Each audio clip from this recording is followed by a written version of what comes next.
Assalamualaikum warahmatullahi wabarakatuh. Kita kembali lagi materi kita. Kita lanjutkan untuk kaidah pencacahan. Tapi kali ini setelah kalian kemarin mempelajari permutasi, aturan penjumlahan dan aturan perkalian serta filling slot, sekarang kita lanjutkan lagi yaitu di kombinasi. Oke, ya. Jadi kombinasi K unsur dari N unsur berbeda adalah sebuah jajaran dari K unsur yang urutannya tidak diperhatikan. Ini harus kalian garis bawahi bahwa urutannya tidak diperhatikan di dalam kombinasi. Jadi misalkan N dan K bilangan bulat non negatif dengan K kurang dari N, maka banyaknya kombinasi K unsur dari N unsur berbeda tanpa pengulangan ditentukan dengan rumus. Rumusnya seperti ini. Jadi kombinasi itu penulisannya bisa seperti ini. Nanti kalau ada juga misalkan di buku yang lain yang kalian pelajari, maka di sini K, di sini N, gitu ya. Baru ada juga kombinasi N di sini K, gitu. Tapi ada juga itu pemisalannya itu R unsur yang diambil itu bukan K tetapi R. Jadi misalkan kombinasi N R seperti itu. Jadi ini sama saja, tergantung dia buku mana yang kalian pelajari. Jadi intinya kombinasi adalah prinsipnya tetap seperti ini. Nah, di dalam kombinasi itu urutannya tidak diperhatikan, tapi di dalam permutasi urutannya diperhatikan. Maka kita harus buat dulu seperti apa perbedaannya antara permutasi dan kombinasi, urutan yang diperhatikan dan urutan yang tidak diperhatikan. Ini perhatikan, misalkan disediakan 3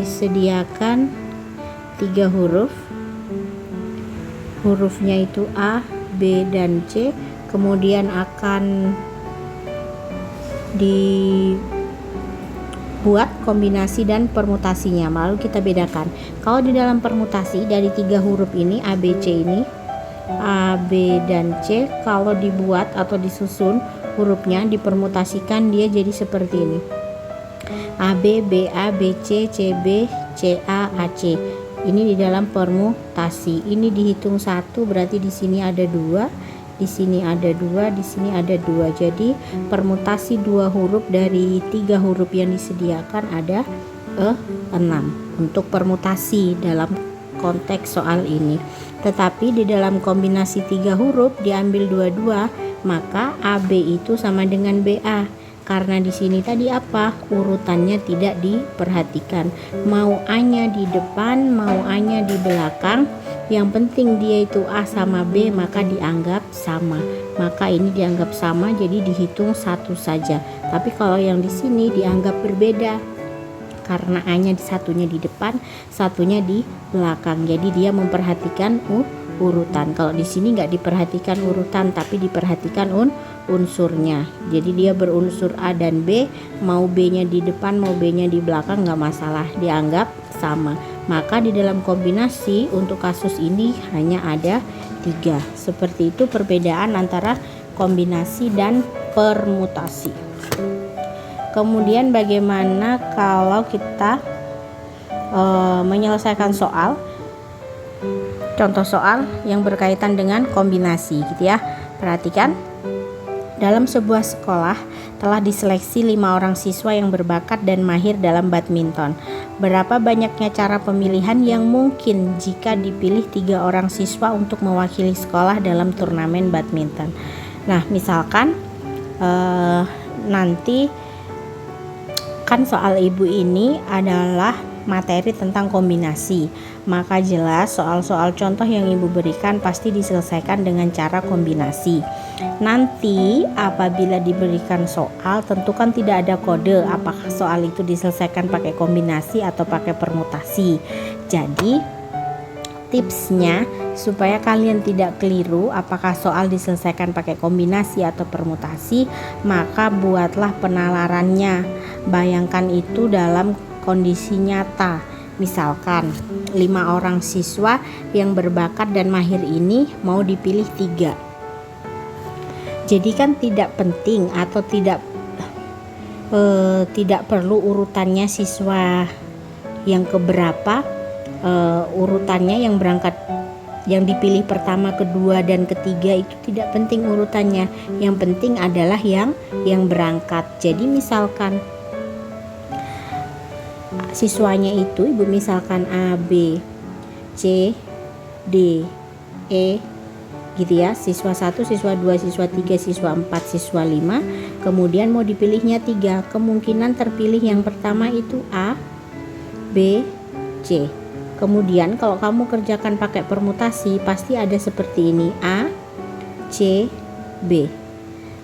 A, B, C sama A, C, B ini sama, orangnya sama yang berangkat, orang A, orang B, orang C.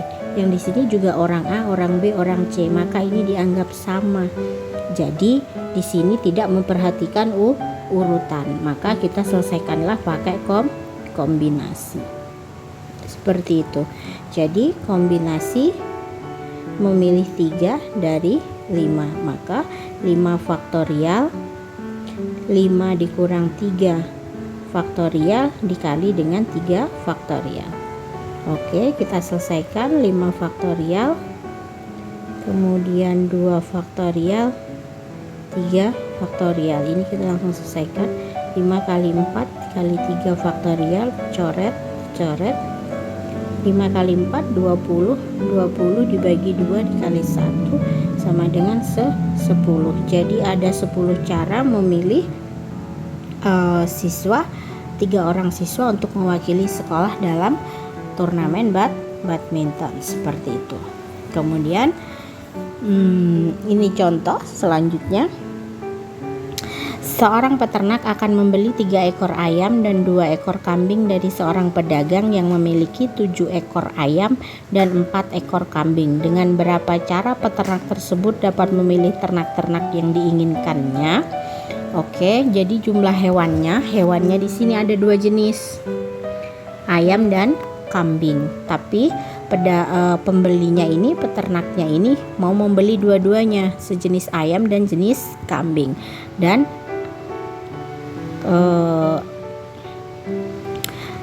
ayamnya yang tersedia di tempat penjualnya itu di pedagang ada 7, maka kita di sini selesaikan dulu untuk yang ayam. Ayamnya dia mau beli 3. Ayam yang tersedia berapa? Ayam yang tersedia 7 ekor, maka kombinasi 3 dari 7, maka 7 faktorial 4 faktorial gitu ya, 7 dikurangi 3 dikali 3 faktorial, 7 6 5 4 faktorial 4 faktorial 3 faktorial. Ini dicoret, habis 7 kali 30 kali 7 210 dibagi 6, hasilnya 35. Jadi cara memilih 3 ayam dari 7 ayam yang ada itu ada 35 cara. Kemudian sekarang kita hitung bagaimana cara memilih kambing. Kambing yang tersedia ada 4 ekor, berarti kombinasi milih 2 kambing dari 4 kambing yang tersedia, maka 4 faktorial 2 faktorial 2 faktorial, 4 3 2 faktorial 2 faktorial 2 faktorial, habis. Maka di sini 12 dibagi 2 kali 1, ini 2 faktorial 2 6. Nah, sekarang ini adalah cara memilih masing-masing jenis hewannya. Yang di sini ayam, yang di sini kambing. Ayamnya ada 35 cara, kambingnya ada 6 cara. Terus, apakah sampai di sini selesai? Belum. Karena apa?